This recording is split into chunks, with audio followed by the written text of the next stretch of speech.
we will now commence the question answer session with our panelists. The discussions will be moderated by Pragya Shashidharan and Saim Hussain.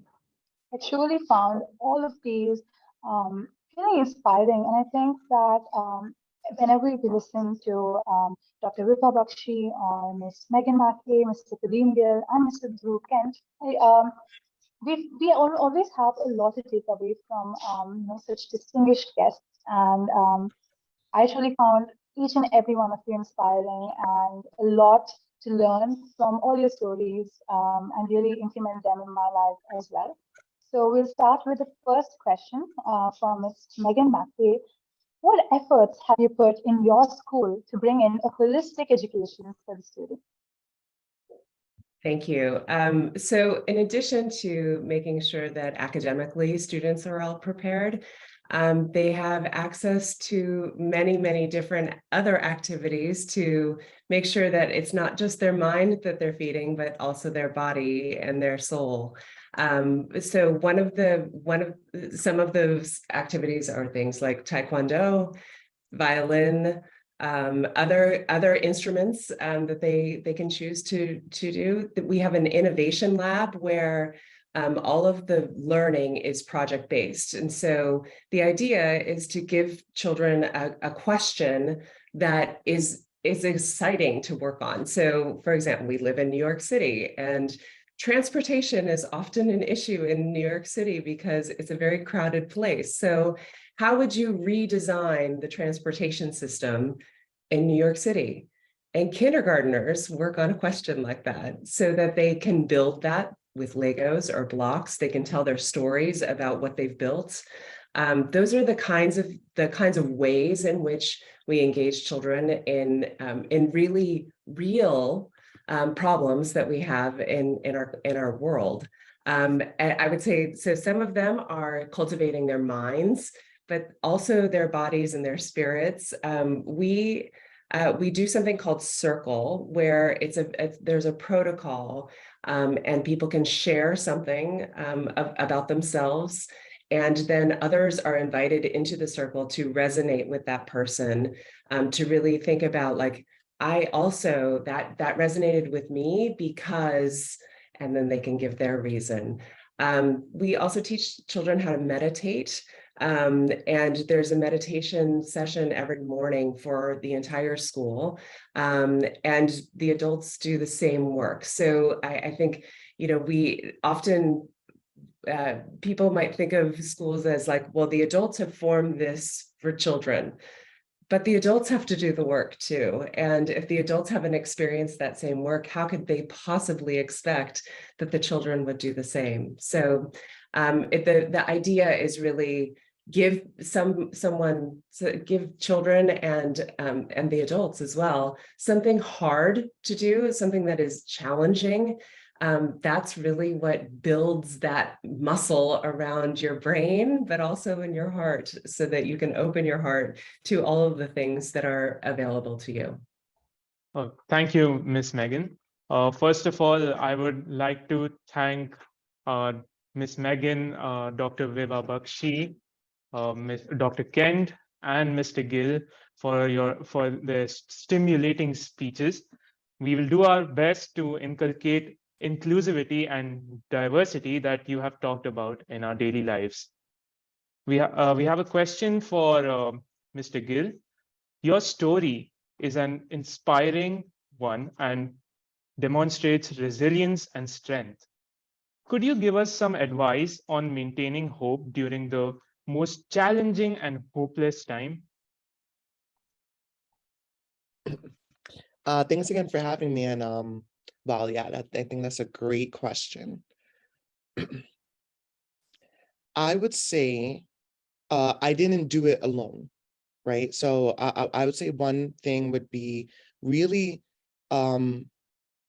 being vulnerable to lean on other people. And to what Dr. Kent said really resonated with me, recognizing the similarities, right? Or recognizing yourself in others in order to sort of build that foundation and that sense of grounding in order to move forward. I really know that like it was the collective community that helped me to stay hopeful and to stay moving forward. And I think what I needed to do was to be vulnerable enough to allow people to help, right? To be curious enough to think of what could different look like, right? Rather than sort of getting stuck and mired in the current context. So I would say, yeah, being vulnerable, staying open to allowing others to be there for you.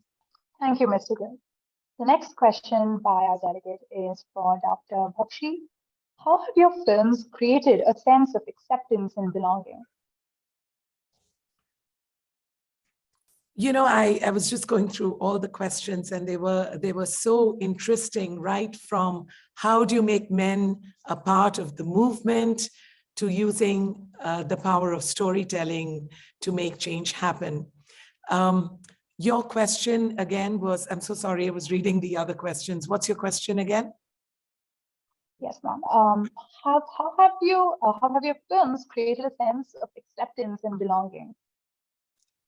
So the most important lesson that I learned from my director, who is an Oscar-winning filmmaker, is when you take up urgent and burning issues, remember, it is very easy to sensationalize an issue, but very hard to sensitize the audience.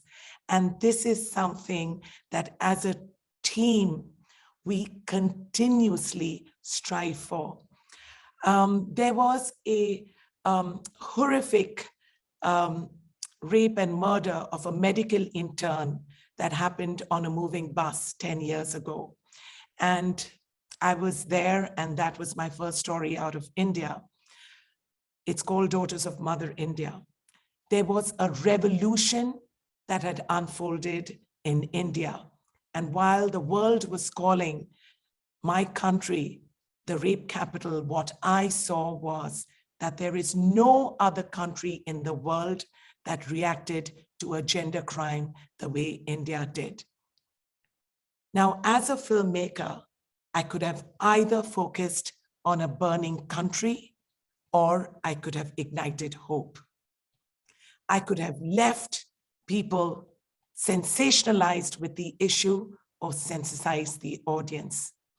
I could have left you absolutely gutted, or I could have left you with hope. We went with hope. Because when you take up these issues, only with hope you can continue the fight. And these are fights that we cannot afford to lose. And this is what we have done with each of our films. And I'm really, really grateful because it's never about one person telling the story. It is about the universe coming together to make that change happen. And I have seen the goodness of that universe unfold. But remember, your intent has to be right.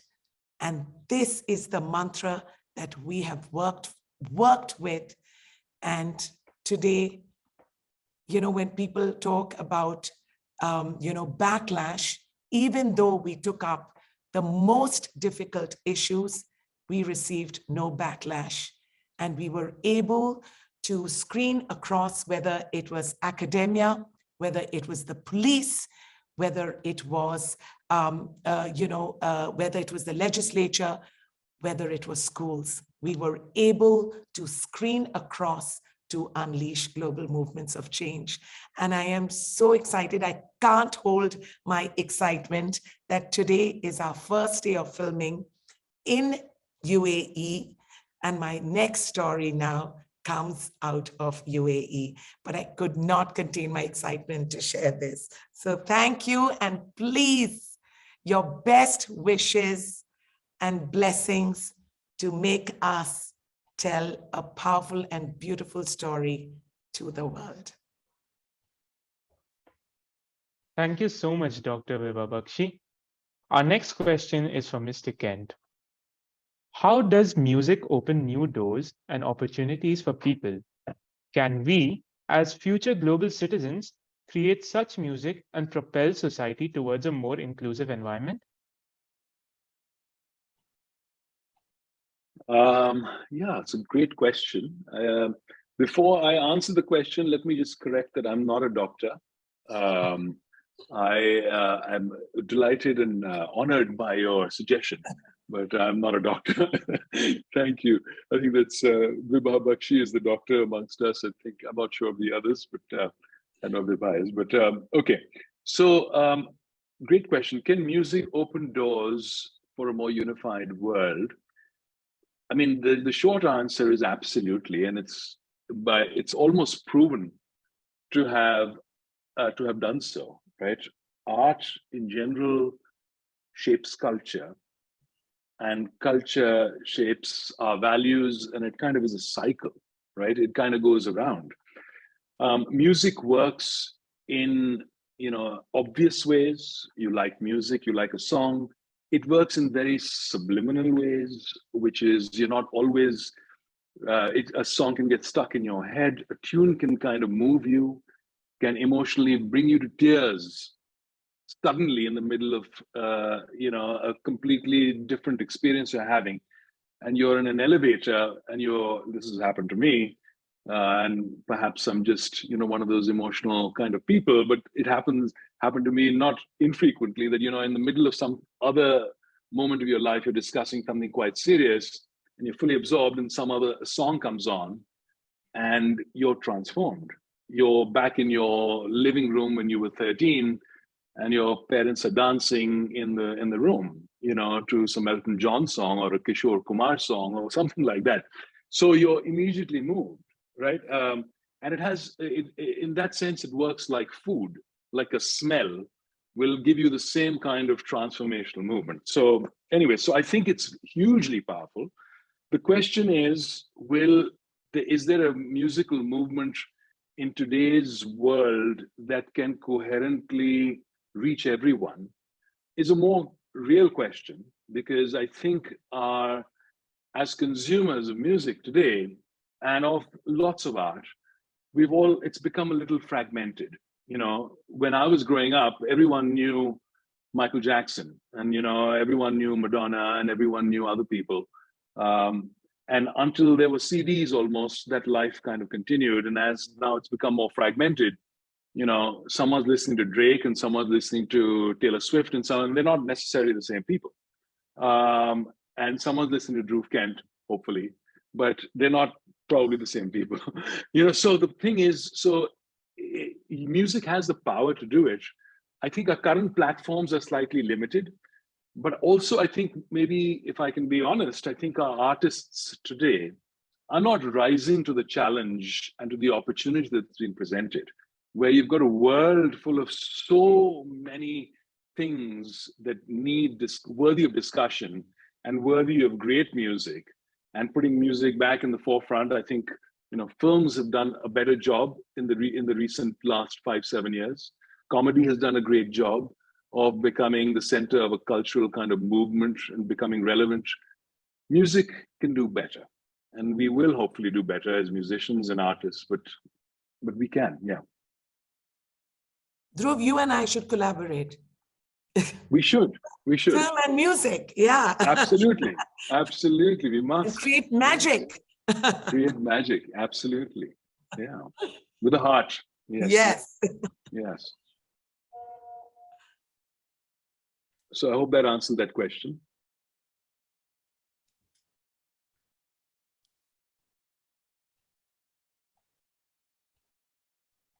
Thank you, Mr. Kent. The next question is for Ms. Mackay. Can you share some of your life-changing experiences from working in the Bronx? Sure. I would say I started my first job as a teacher was in a school that was really not a good place for children.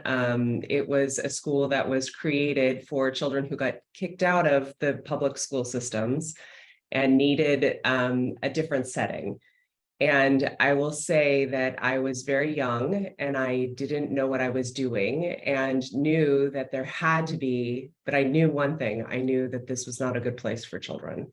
And so I went back to school to learn about how can I make a difference. And I continued to teach for a number of years, and at the same time helped start a school that was something completely different. And that inspired me to continue to do that same work. So I have started schools in Boston, in Massachusetts, and in schools in a couple of schools in New York, and another school in New Jersey, and all in historically under-resourced areas where there weren't good schools available for children. And I really think that my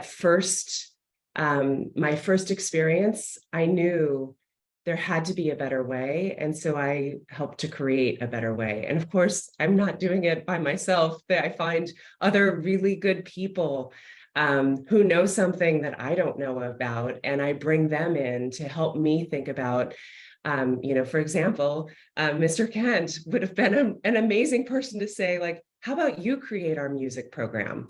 Because we want children to be able to explore lots of different things. And I would say to Dr. Bakshi, like, come in and show kids how to record a film for themselves. And I will say that one of the things that I'm very proud of is that the Zeta schools have a recording studio in the rooftop playground, and there's a Taekwondo, and there's music, and there's joy, really Beautiful. A lot of joy. I know I saw a question in there about, do the emotions get in the way? No, we use the emotion to actually bring curiosity and interest. And that curiosity and interest is also part of what we hire for when we hire teachers. Is really, we're not looking for teachers to just teach this one thing. We're looking for teachers to invest in themselves and invest in the whole school, because it's about the whole child. It's about the entire community. And I will say that, one of the schools has really transformed a neighborhood. That the school building itself was a methadone clinic. So for people who needed drug treatment, the school is now took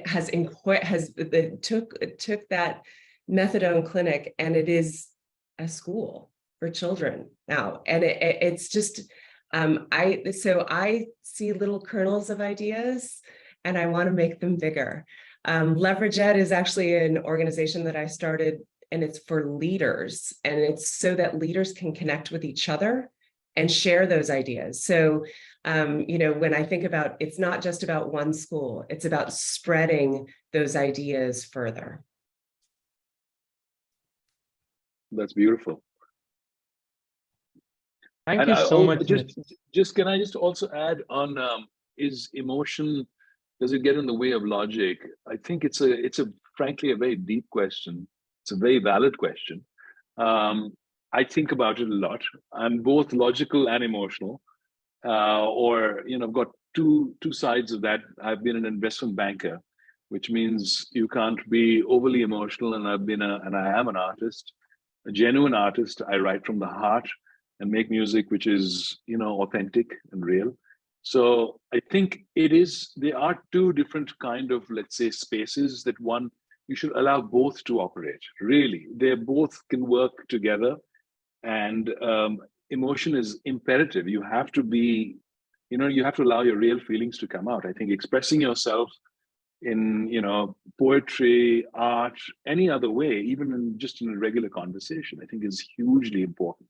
So it's not a bad thing, I mean, obviously anything in excess is too much of that, but I think emotion is beautiful to be used, and logic is beautiful. Thank you so much, Ms. Meghan and Mr. Kent. It's Dr. Kent. Thank you. Yeah, I'm really sorry for the. That's okay.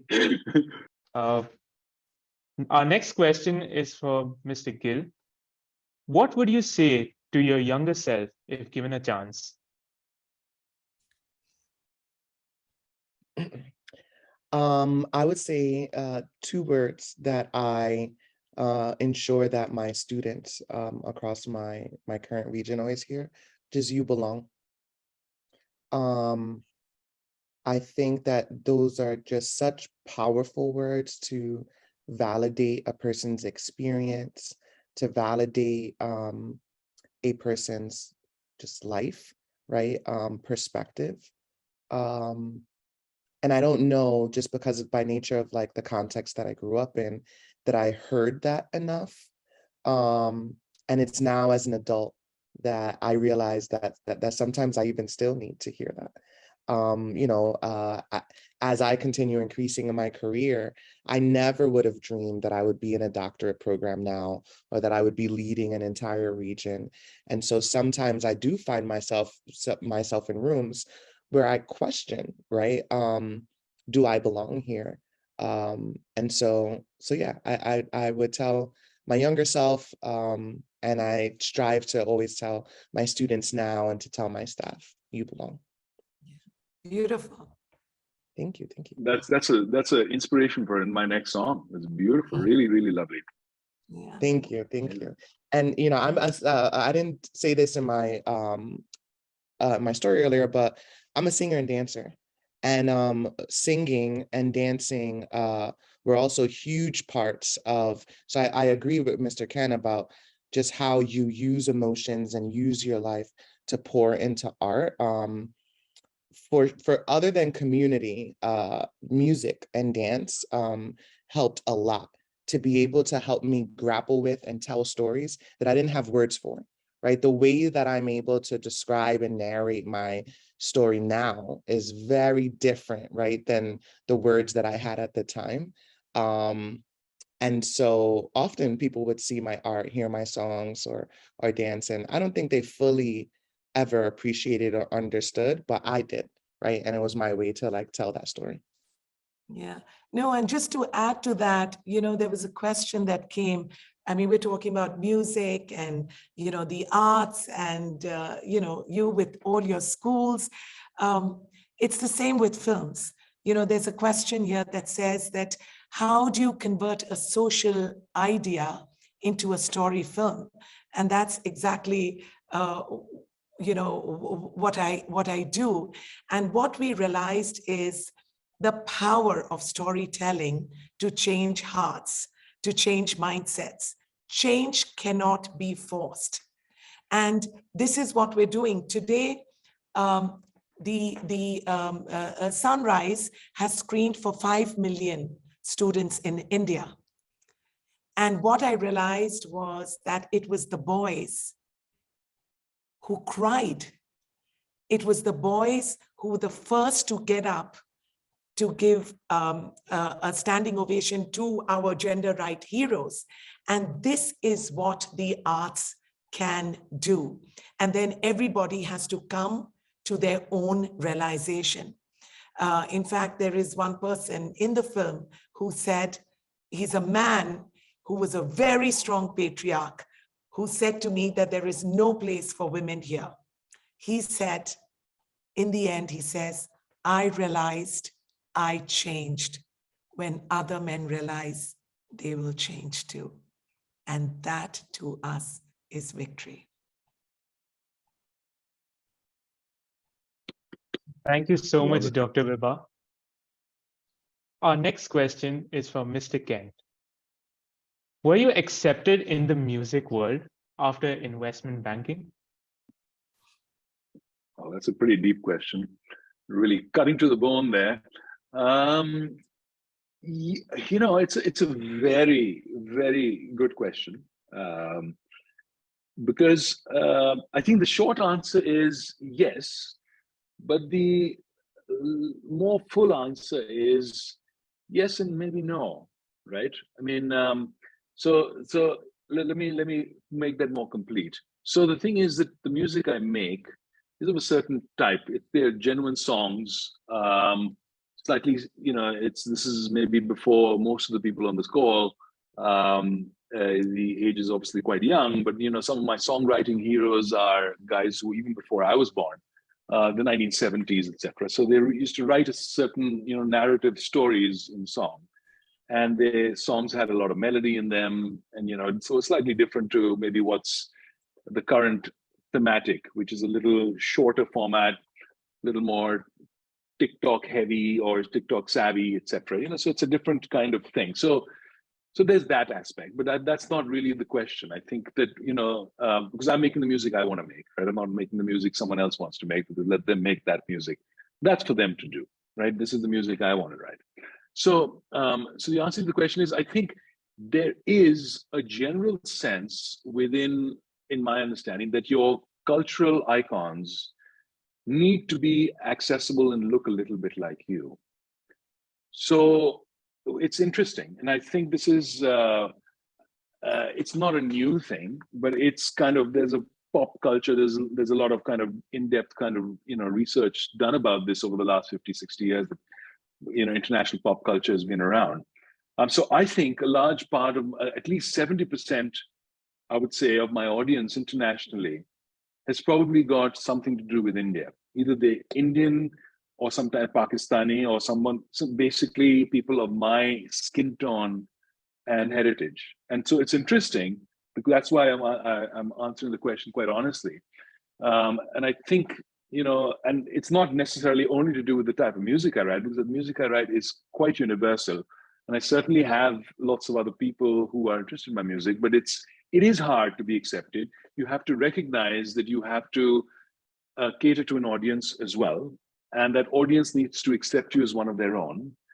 Or you become so larger than life, like a Lady Gaga, or coming back to a Michael Jackson, So you rise above, let's say, your own constituency, if that's the right word, and you become a cultural icon more broadly. And it's usually from the West. We are all still, maybe sadly, I would say, we're part of that, a product of our own history. And that still comes out, maybe the US and the UK, other kind of cultural capitals still. So there's that bias, I would say. I would maybe use that word. It's a little strong, but I would say that, yeah, there is that. So that's my answer. Thank you, Mr. Kent. The next question we have is from Ms. Mackay. So nowadays, education is really linked to grades and high achievement. So what is the most important aspect of education? Well, I think that is the premise of school, right? Is to make sure that that people are prepared for their lives. And I think that academics has one part of that, has a part in that. But I think that there are many other things where schools really should think about, like how are they developing the socio-emotional state of people? How are they making sure that they have exposure to other things, so that it isn't just about the academics. The academics are a good base, but and can help you to access other things. I am a big proponent of, if you can read something, you can teach yourself anything. And so reading, to me, is an essential. And at the same time, I also recognize that not everybody loves to read. It breaks my heart a little bit, but not everybody loves to read. And so what other ways can you learn? And if you expose children to music and art and language and like lots of different things, sports and things that really, you never know when you're gonna hit something with people. And no, my biggest inspiration was an art teacher. And so I dabbled in being an exhibiting artist for a while. I think that it's important because as humans, we're curious. And so, really having an approach where you can introduce everyone in the school building, including the adults, to something different that they can experience, I think is really an important part of being human.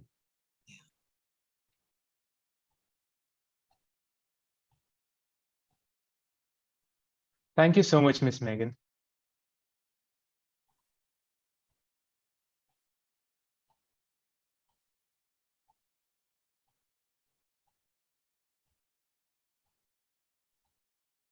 This question is to Mr. Kent.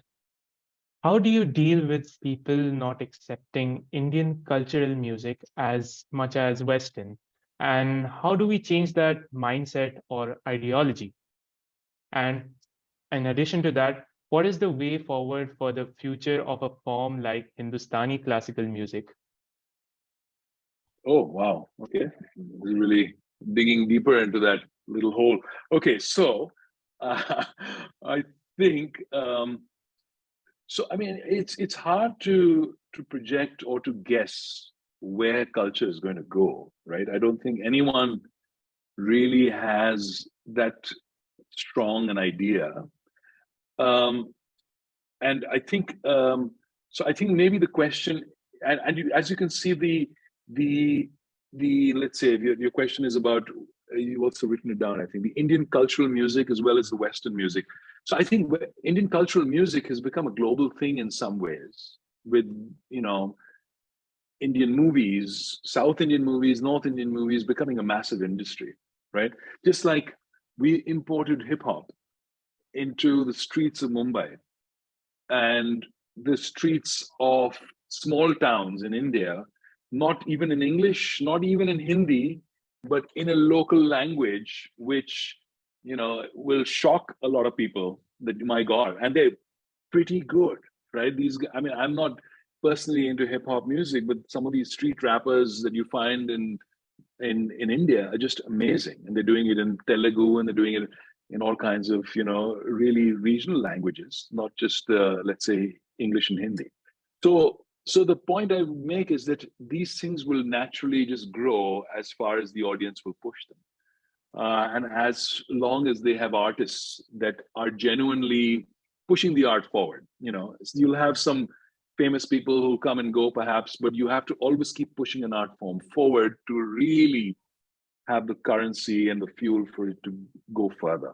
I find that's kind of an interesting kind of takeaway from my experience of what I've looked at.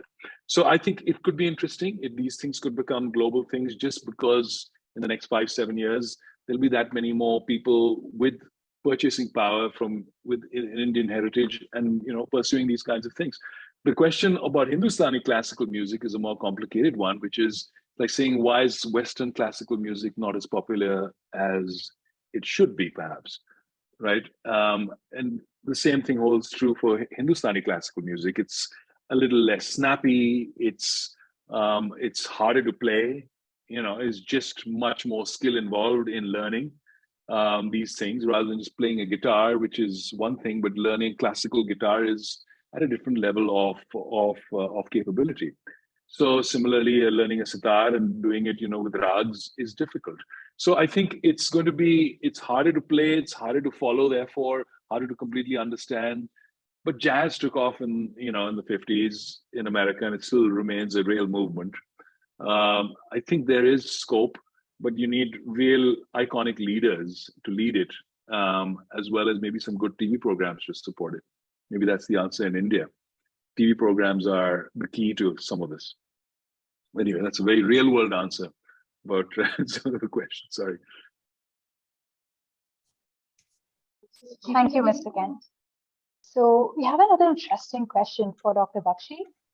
Feminism is often equated to man-hating, which in essence is not true. How do you happen to combat this deep-rooted misconception? You know, this question was also asked by my two sons. and one is in the 10th grade and the other is in the 7th. And, you know, it's sad, but it's true. And that's what's happening, that, you know, the term feminism is, if you say you're a feminist, you are automatically perceived to be, you know, a certain way. And that must change. And I think that onus lies with both women and men. And you know, I'll give a personal example that when I went into Haryana, which is India's seat of patriarchy, I was interviewing the biggest patriarch who said that there is no place for women here. When I was interviewing him, he was looking at everything but me. I was not good enough for him to make eye contact. And the interview was going nowhere. And that's when I realized that there was a bias that I was also carrying against him. While he had a bias against me, I equally had a bias against him. And that could be felt. And when I changed that lens of my thinking and removed my bias, he felt it. And that's when the real conversation happened. And I think here the message that I'm trying to say is, both men and women, when we are talking about a global movement for change, remember, it is not about one gender. When we talk about gender violence, when we talk about rape, it is not a women's issue. It's a human rights violation. And for this, we need both the women and men to be part of this extraordinary movement of global change. And so whether you're a feminist or you are a humanist, let's use that word. Let's just work towards creating a better world. And for that, we need both the men and women. So let's not talk about men against women or women against men. It's about in this movement of change, we are in this together. And I hope this question never has to come up again, but a very valid question. Thank you so much, Dr. Vibha. Our next question is for Mr. Gill. How has your background impacted your work today?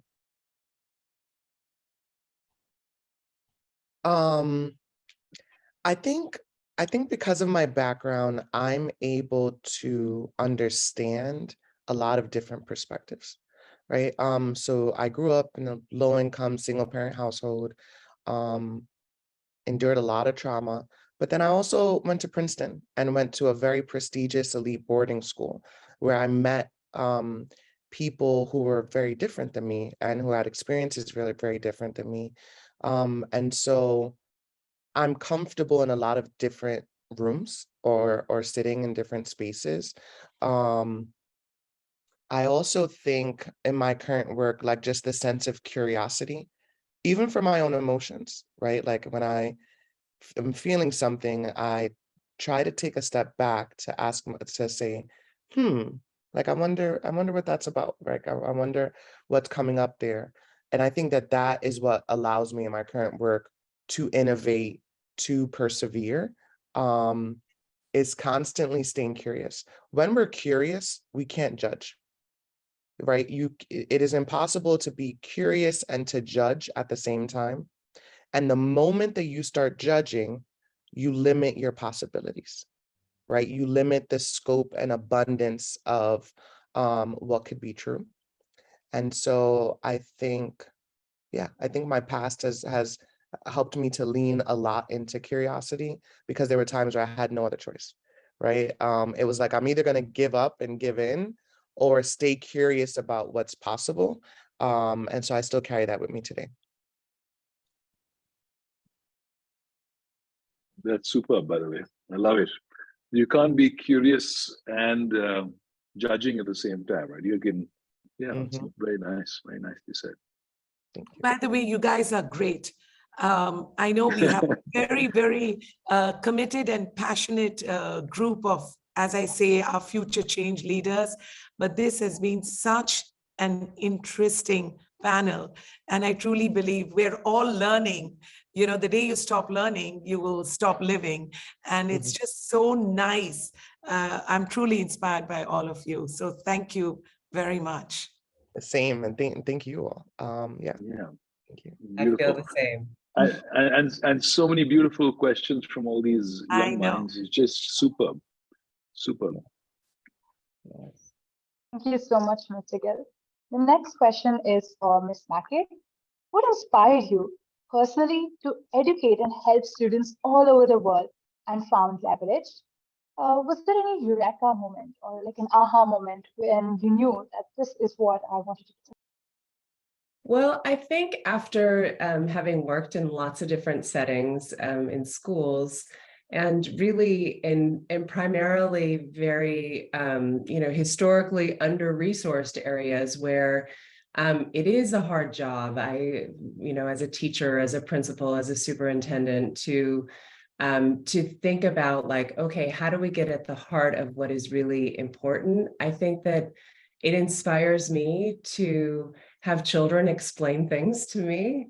I think that I give children the microphone every time. So again, it's wonderful that you are asking these questions, because it is inspiring to be able to work with people and to really get the adults to understand, yes, your job is to make sure that children are achieving, but achieving in the way that they want to achieve, and they have and give them the keys. So to me, the inspiration is more it's giving people the right to claim what is theirs, and what is theirs is what they think it should be. So having a life of your own choosing and watching, I have students who I've kept in touch with for over 30 years, and it is really inspiring to then see them pay it forward. And it gives back to me greatly. And I feel like, again, I didn't get here alone. I want to pay it forward every day to the amazing teachers that I had. And one of the most amazing things is that one of my sons is in university and is taking a course from my very favorite professor from when I was at university. And so it is inspiring to see that everything comes around, and it does evolve too. And I'm happy to see that. I'm really happy to see a more open-minded approach to how we teach, because I think every moment can be a teachable moment if you, like Mr. Gill said, keep your curiosity intact and you use that to move forward. That's exciting to me. Thank you so much, Ms. Meghan. Our next question is for Mr. Kent. How has your own background ever been has your own background ever been a barrier for pursuing your dreams? If yes, how did you overcome it?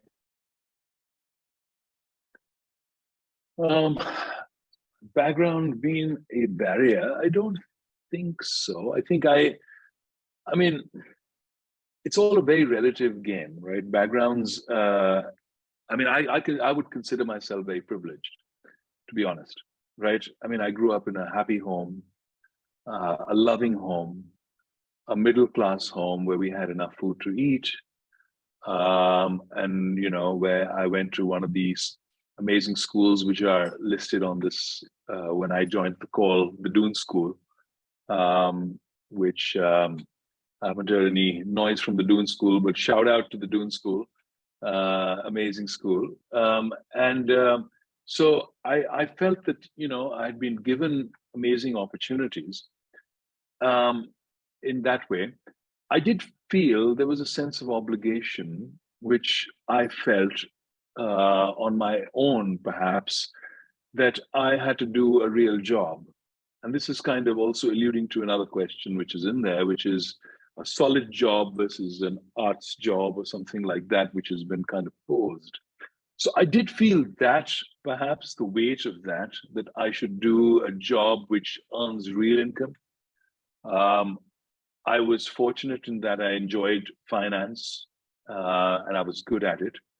And in that sense, I didn't feel that, I was happy to work, in Hong Kong and Singapore and do that job. And then I moved on to music, which again, I just felt happy to be able to do it. I was at an advanced age, anything above 25 and entering the world of music is already old. And I was, at least, 12, 13 years more than that. And to enter a music career and start a music career at that age in life is pretty much unheard of, right? So I feel I took it all in a very positive way, that I'm being able to make this choice. It's a privilege. I'm really grateful for it. I'm grateful for it every day, literally. So I would say, how has the background informed me? It's kind of informed me. It hasn't held me back. It's kind of shaped me. It's rooted me. It's allowed me to find my own voice. All these things are hugely important. People ask me, wouldn't you rather be 20 years old and starting your music career then?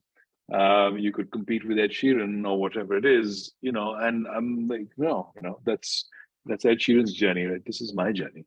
And I have a song now, which I want to kind of make because I've gone through the journey I've gone through. So I would say it's shaped me and helped me.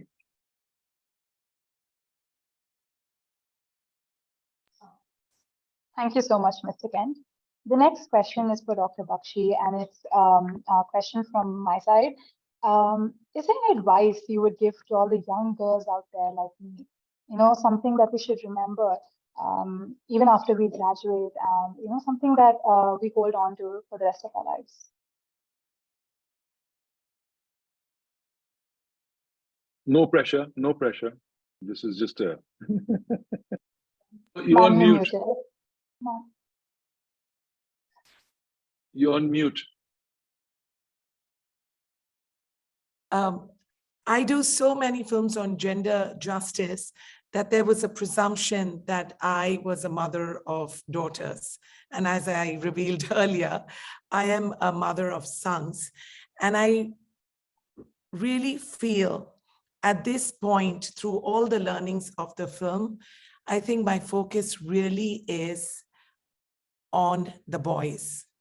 I think it's now really time to take that unnecessary entitlement away from the boys so that the women can soar high. I mean, when I look at, all the films that I've done, honestly, when it comes to education, even when it comes to sports, I mean, look at all the international events that have happened in India, whether it's the Olympics, it's the women. We are already out there. There is there's nothing that we lack.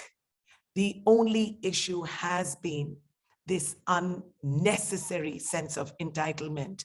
And whether you come from rural India or whether you come from a big city, whether you come from a middle-class family or you come from a large business family, the narrative is the same, the characters change. And I think right now, the emphasis is that we have to focus on the boys to change the narrative. And you continue to do what you do because you will soar very, very high as long as the mindset of the boys and men change. Thank you so much, Dr. Vibha. Our next question is for Mr. Gill. Going back to your 2 words, you belong. How do you translate this into action on the ground? Yeah, I think that's a great question. I think one thing is, so we explicitly teach content, right? Like literacy, math, science. I think we also need to teach and offer opportunities to get feedback and learn how to communicate and how to communicate openly, how to invite others in order to make a true community of a belonging or sense of belonging. But it really requires really intentional, strategic communication. Because miscommunication is where the opposite happens, right? Where we might estrange people or alienate folks. And so my teachers meet once a month for 8 hours. And for 1 hour of those 8 hours, we always talk about communication, different aspects of communication, whether it be written or verbal, or how to have difficult conversations when you disagree, or how to sit in the potential discomfort of others' discomfort is another thing that I realized, right? Sometimes a lot of us are really uncomfortable to just sit with another person in pain and not have to solve anything, right? Not have to, but just to sit there and bear witness with them to that pain. I think all of those are some ways that we foster belonging and nurture belonging.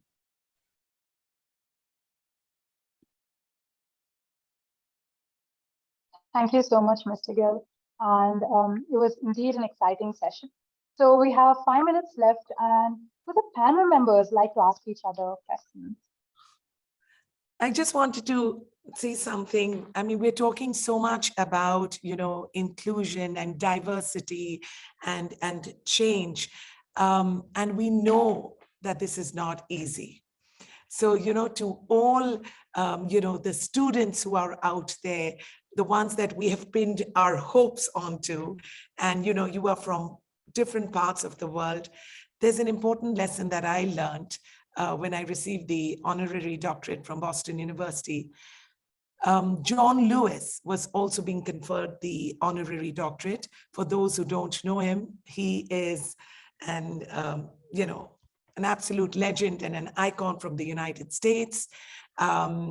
One of the most, I would say, from the Black community, he was truly an icon who walked with Martin Luther King. And he said, for change to happen, we will have to get into the good fight. Sometimes you will have to do that in order to make change happen. And it's not easy. It requires that courage, the conviction, and the conscience. But for all of you out there, sometimes try and get into that good fight for change to happen.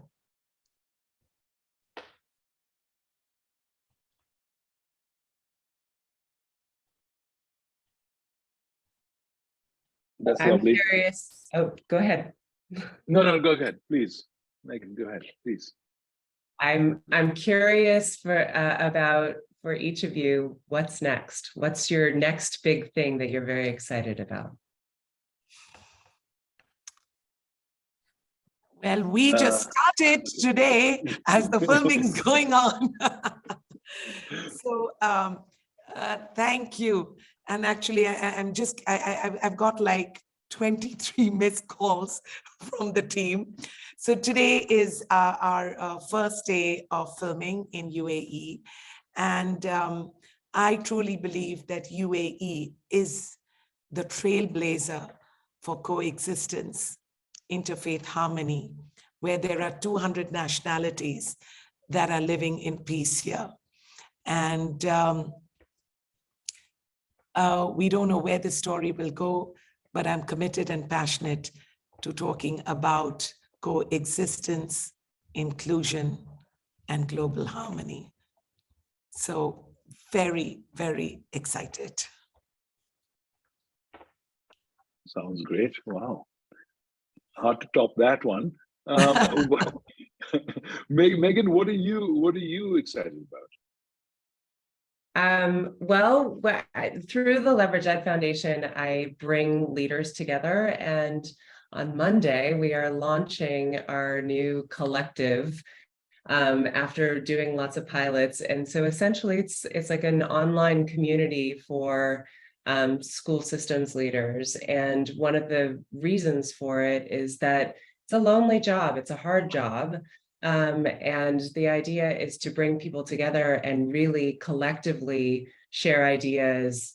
It's everything that we do is pro bono, so nobody is paying for it, but you pay through service and you decide what that service will be. Like, I'm an expert in this and I'd like to share my knowledge with people, or I'm a facilitator and I would like to facilitate a conversation. And so I'm excited about it because I think it's again one of those things that will spread ideas around for really to sustain leaders in their roles.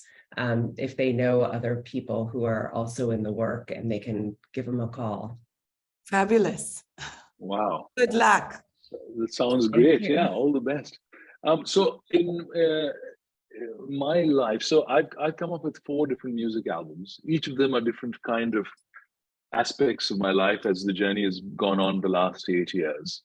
So some are very intimate songs about my father, which have done very well, which I was actually surprised. It's a very personal song. But sometimes the more personal you get in music, the more it resonates, which is an interesting kind of thought. And most recently, I came up with an album based out of Sweden, where I recorded with some amazing producers there. That album is actually on the charts globally, and the new song is #1, etc., etc. So, go buy there's no CDs sadly, but go buy the stream. How can you do that? Okay, no, but that's all good. But I think what I'm doing next is kind of interesting. What's taking shape, which is probably spending a few weeks in London and working with a few songs which I've written, which are going to be with a very eclectic group of musicians some of whom I don't know, and they come from very different backgrounds, including some with Hindustani classical kind of training.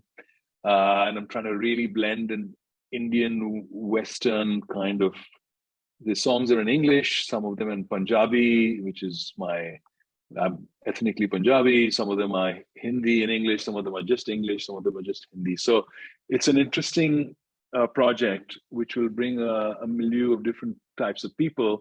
And one of the answers to the questions which is also there is how do you kind of use diversity and inclusion, etc. And this is how it happens in my life very actively, which is kind of using people from different backgrounds, and they come with their different experiences and their expertise. So that's what I'm going to be doing next. Wow. Exciting, Druv. Yeah, it is. It is. I'm pretty psyched. Yeah.